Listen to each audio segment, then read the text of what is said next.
Barrackpore cyber crime branch ने gambling apps video games scandal का पर्दा किया फाश। विधाननगर गेस्ट हाउस से विमान भट्टाचार्य नामी शख्स को गेमिंग एप्स स्कैंडल केस में हिरासत में लिया। DC cyber crime branch Ganesh विश्वास ने प्रेस से खिताब करते हुए पूरी जानकारी दी। विमान के पास से bank balance, passbook, chequebook, mobile, SIM card बरामद हुए।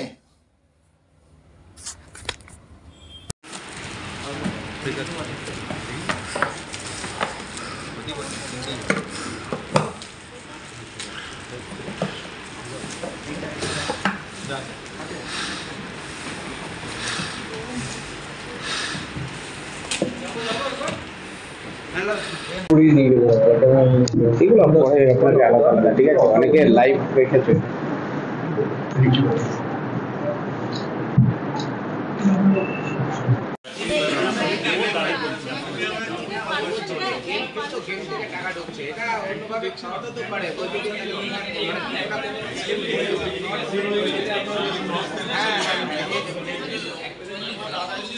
সাফল্য এবং সর্বোপরি আমাদের যেভাবে West Bengal cyber crime wings আছে, যেভাবে ADG cyber crime sir constant persuasion করেছেন, তার ফলাফলের কারণেই যে ক্রাইমটি সম্পর্কে এখন বলতে যাচ্ছি, এটাতে প্রায় 1 কোটি টাকার উপরে ফ্রড আছে। যেখানে আপনারা দেখলেন ধীমান ভট্টাচার্যকে আমরা অ্যারেস্ট করেছি। মানে গত ফেব্রুয়ারি মাসে কেসটি আমাদের এখানে রেজিস্ট্রেশন হয়, কিন্তু এই বিগত 5 মাসের অধিক সময় ধরে এটাতে কনস্ট্যান্ট পারসুয়েশন এবং তার বিভিন্ন সময় বিভিন্ন লোকেশন পাওয়া, সেই জায়গাগুলোতে আমরা রেড করার পর গত পরশু দিনকে আমরা বিধাননগর ইস্টের একটি গেস্ট হাউস থেকে অ্যারেস্ট করতে পেরেছি ধীমান ভট্টাচার্যকে। এই ধীমান ভট্টাচার্য যখন ওর MBA পাস করার পর তারপরে ও ইভেন্ট ম্যানেজমেন্ট নিয়ে সমস্ত কাজগুলো করতো, কিন্তু পরবর্তীকালে ও হঠাৎ করে যখন তার সোশ্যাল মিডিয়া ফেসবুকের মাধ্যমে ও জানতে পারে একটি যে এখান থেকে কিছুজন অ্যাকাউন্ট ভাড়া নেয়।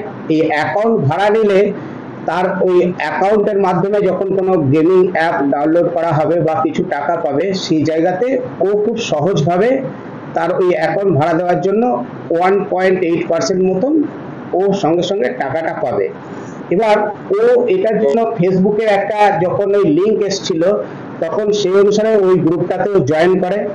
ফেসবুকের ওই গ্রুপে যখন জয়েন করে, আপনাদেরকে দেখিয়ে দেবো আমরা যে ফেসবুকের মাধ্যমে কিভাবে অনেকগুলো গ্রুপে জয়েন করা যায়। সেখানে প্রচুর মানুষ একই সঙ্গে ওই গ্রুপে থাকে।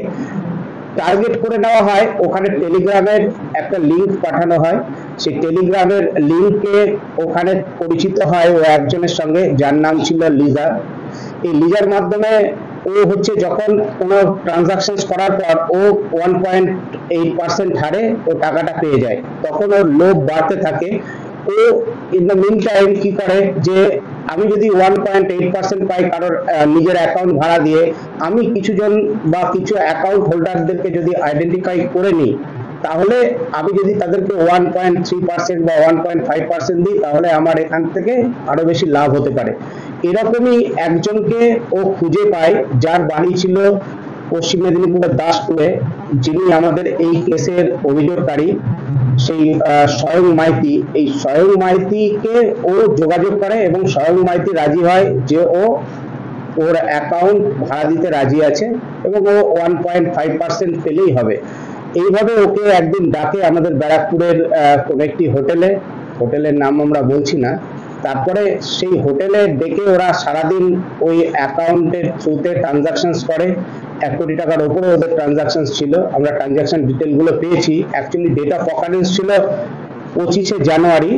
আমাদের 25শে জানুয়ারি ঘটনাটি থাকে এবছরেরই, আর কেসটা হয়েছিল আমাদের ফেব্রুয়ারি মাসে। ওইখান থেকে একই দিনে 1 কোটি টাকার উপরে ট্রানজাকশন হয়, কিন্তু পরবর্তীকালে দেখা যায় যে ও তার লাভের অঙ্ক কিছু মাত্র পায়নি, কিন্তু ওর মাঝখান থেকে অ্যাকাউন্টটাও ব্যবহার করে নিয়েছিল আমাদের এই ধীমান ভট্টাচার্য।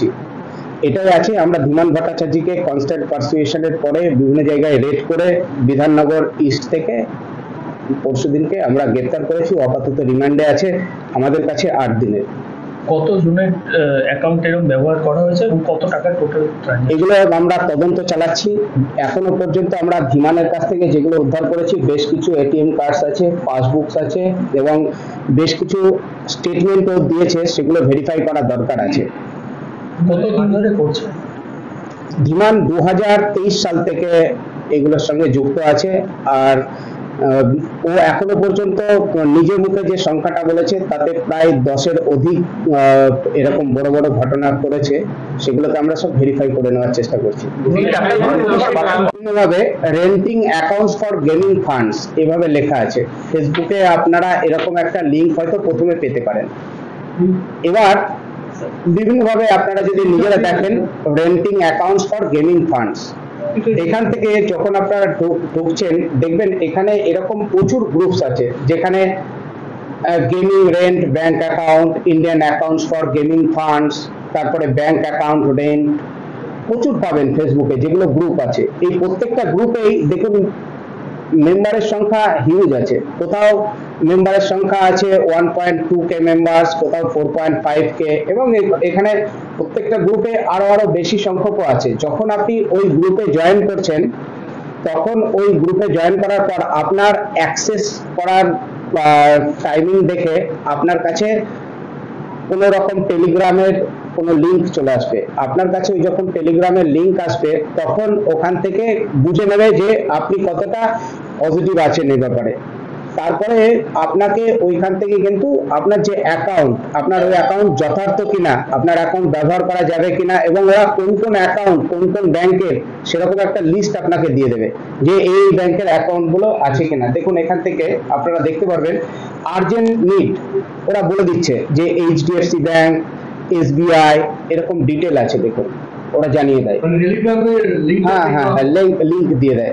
তারপরে এই লিংক অনুসারে আপনাকে যখন আপনি দিয়ে দিলেন কোন একটা অ্যাকাউন্ট নাম্বার, তখন সঙ্গে সঙ্গে আপনার কাছে কিন্তু ওরা বিভিন্ন, যেমন এমপিএল হতে পারে, ড্রিম 11 বা বিভিন্ন যে ধরনের গেম গুলো আছে না, সেগুলোকে ডাউনলোড করার জন্য বা ওই গেমস এর জন্য আপনারা সবাই জানেন যে গেমিং এ কিভাবে টাকা সেখানে ইনভেস্ট করতে হয় বিভিন্ন সময়, বা ক্যাসিনো অ্যাপ হতে পারে। সেই জায়গাগুলো থেকে, শুধু এগুলো কয়েকটি নাম বললাম, এরকম হাজারো গেমস আছে। তারপরে সেই টাকাগুলো একটা জায়গাতে একটা অ্যাকাউন্টে ঢুকতে থাকে। এই মাঝখানে যে অ্যাকাউন্ট গুলোতে টাকাটা আসে, এই অ্যাকাউন্ট গুলোর মাধ্যম হিসেবে কিন্তু ওরা প্রচুর অ্যাকাউন্টস রেন্টে নিত। এটাই আছে, মানে এই টাকা